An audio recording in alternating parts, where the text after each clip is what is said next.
नमस्कार। कल हमने बात की थी विद्युत क्षेत्र की तीव्रता के बारे में।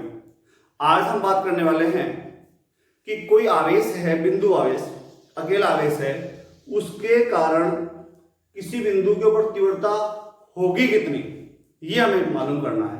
कैसे? चलते हैं। बिंदु आवेश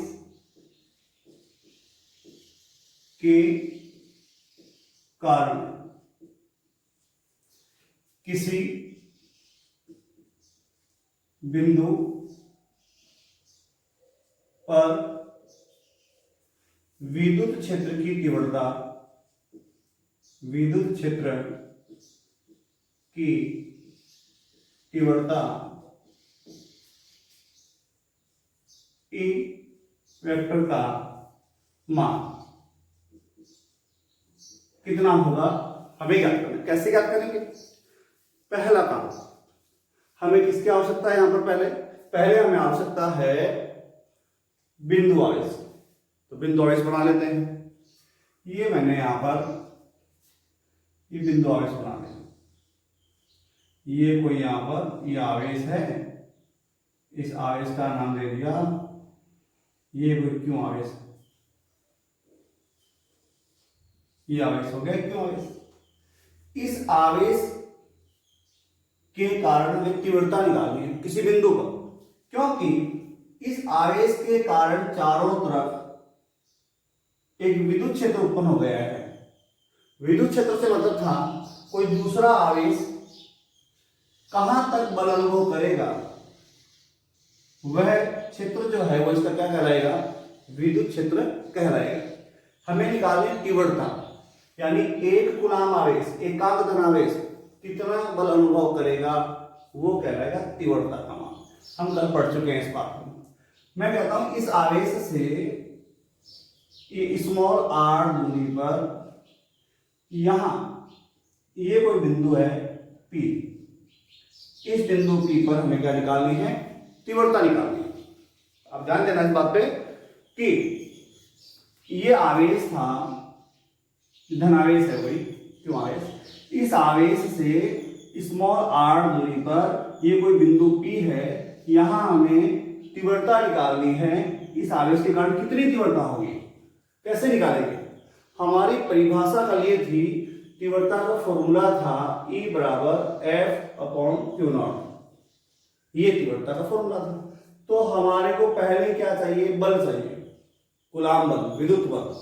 और कूलाम बल कैसे आता था? कूलाम बल आता था K Q1 Q2/r², यानी दो आवेश होंगे तब हम बल निकाल पाएंगे। तो हमारे को यहां पर आवेश मानना होगा जिसका भाग लगाएंगे। तो यहां पर मैंने आवेश माना, धनावेश पर लगने वाला बल, एकांक धनावेश पर लगने वाला बल तीव्रता, ये मान। इस आवेश का क्या नाम है? इस आवेश को कहते हैं परीक्षण आवेश। पिछले वीडियो में हमने बात की है परीक्षण आवेश क्या होता है, परीक्षण आवेश। अब आती है इस आवेश पर ये धनावेश क्या लगाएगा? बल लगाएगा। ये हो गया बल F। अब बात करता हूं मैं कि यहां हमारे पास पहला काम है कि हम बल निकाल लें और फिर Q0 का भाग लगा देंगे। तो हमारी तीव्रता की परिभाषा थी। तो पहला है हम भाषा लिखते हैं, उसके बाद ये काम करेंगे। माना बिंदु आवेश, माना बिंदु आवेश प्लस कैपिटल Q से स्मॉल r दूरी पर स्थित बिंदु P पर, इससे स्मॉल r दूरी पर स्थित बिंदु P पर, स्थित बिंदु P पर विद्युत क्षेत्र की तीव्रता E का मान ज्ञात करना है। तो बिंदु P पर बल निकालना पड़ेगा, और बल निकालेंगे तो हमें क्या चाहिए, वहां आवेश चाहिए। तो बिंदु P पर परीक्षण आवेश Q0 की कल्पना करते हैं।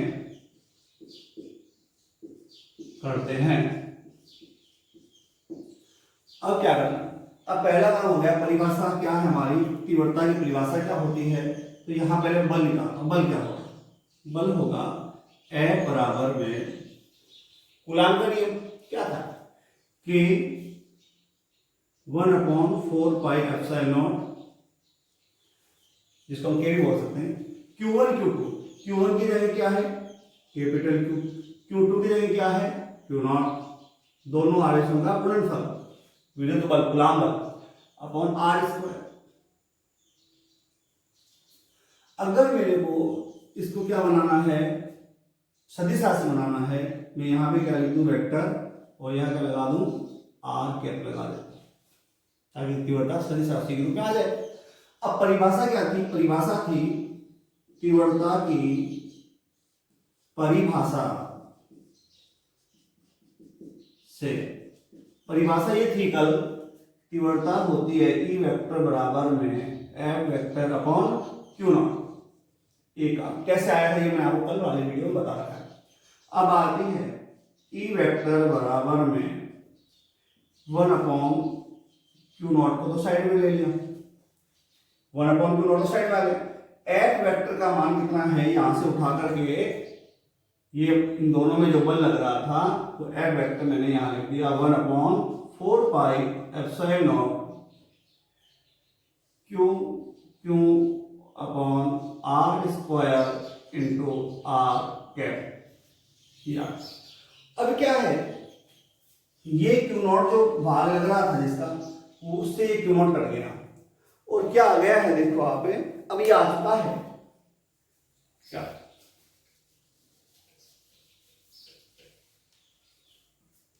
अब आ गया है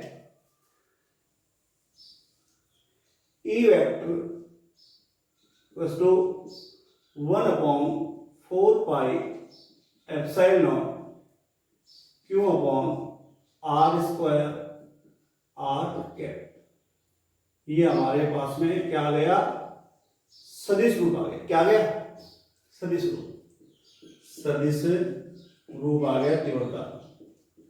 तो परिमाण रूप क्या होगा, परिमाण रूप होगा, परिमाण रूप में E बराबर, E वेक्टर का परिमाण E संख्या में माना जाएगा 1/4πε0 Q अपॉन R स्क्वायर, क्योंकि R का मान एक होता है, ये परिमाण रूप आ गया। और ये तो धनावेश था, इसलिए हमारे पास ये आ गया। अगर मान लो कि ये आवेश ऋणावेश हो, माइनस हो, तो बल कितना लगेगा, ये तो हमेशा धनावेश ही रहना है परिभाषा से, एकांक धनावेश पर लगने वाला बल, तो ये तो धनावेश होगा हमेशा, तो भाग लग जाएगा, हट जाएगा। ये अगर माइनस होता तो ये इसको क्या करता आकर्षित, तो ये F किधर होता, यू होता। तो यहां हमें क्या लेना पड़ता, विपरीत होने के कारण या माइनस होने पे यहाँ क्या लेते, माइनस R कैप लेते, विपरीत दिशा होने से। अब आती है ये परिमाण रूप में। अब इनमें एक संबंध क्या हो, अगर मान लीजिए मैं कहूं कि यहां पर निर्वात या हवा न होती, तो यहां पे ε0 लिखते क्या, नहीं, तो क्या लिखेंगे εr पराविद्युतांक, बढ़ गया है कूलाम के लिए बाद में, εr पराविद्युतांक का माध्यम होने पर तीव्रता क्या होती, तो माध्यम में तीव्रता हम यहाँ पे माध्यम लिख देते m, 1/4πε0 Q upon R square. यानी यहाँ पे निर्वात या हवा होने पर हम ε0 लिख रहे हैं, कूलाम के नियम में हमने बात की थी। अब यहाँ पे माध्यम होगा कोई, निर्वात नहीं है, हवा नहीं, और कुछ है, तो हमें क्या करना होगा, माध्यम लेना होगा, और ये आ जाएगा Em 1/4πε0 एप्सिलॉन आर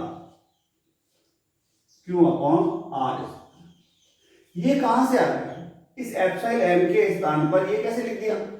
इसलिए लिख दिया, हमने बात की थी विद्युतशीलता पराविद्युतांक, वहां पे लिखा था पराविद्युतांक एप्सिलॉन आर बराबर माध्यम की विद्युतशीलता बटा निर्वात की विद्युतशीलता। इसलिए एप्सिलॉन एम बराबर हो गया epsilon naught epsilon R. Epsilon M बराबर क्या हो गया? Epsilon naught epsilon are.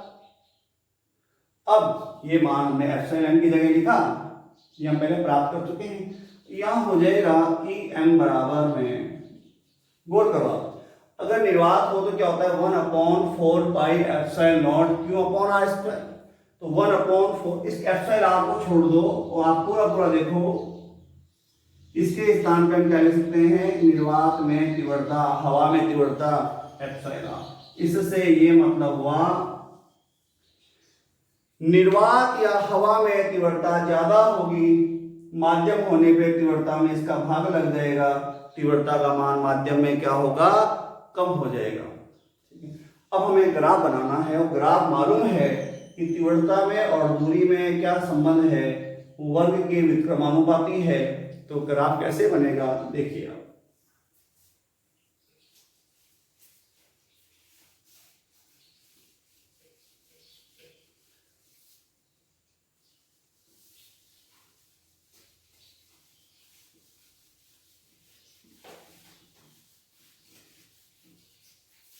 Graph बन रहा है, दो ग्राफ बनाते हैं। एक तो है तीव्रता बिंदु आवेश के लिए, तीव्रता ई व दूरी आर में ग्राफ आलेख कैसे बनेगा। आप सूत्र देख रहे हैं, क्या है? ई बराबर में फॉर्मूला है 1/4 pi epsilon naught Q upon R square. यानी क्या हो गया? ये तो सब नियत मान हो गए, फिक्स हो गए। दूरी के क्या हो गया? दूरी के वर्ग के व्युत्क्रमानुपाती, यानी दूरी बढ़ेगी तो तीव्रता घटेगी। पहले तीव्रता ज्यादा थी, दूरी बढ़ने पे तीव्रता घटती जाती। ये हमारे पास में दूरी में और तीव्रता में और दूरी में ग्राफ हो गया। दूसरा ग्राफ तीव्रता ई व 1/r स्क्वायर में ग्राफ। 1/r स्क्वायर क्या है? तो देखिए आप 1/r स्क्वायर दिखाई दे रहा है और तीव्रता ई, इनमें ग्राफ होगा समानुपाती। क्यों? क्योंकि आर के तो व्युत्क्रमानुपाती है, लेकिन 1/r स्क्वायर जो मान आएगा उसकी क्या है? समानुपाती है। तो ये समानुपाती ग्राफ बन जाएगा 1/r स्क्वायर लेने पर। हमारी बात खत्म हो गई है। इसके ऊपर एक आंकिक प्रश्न है, वो आप हल करने का प्रयास करें।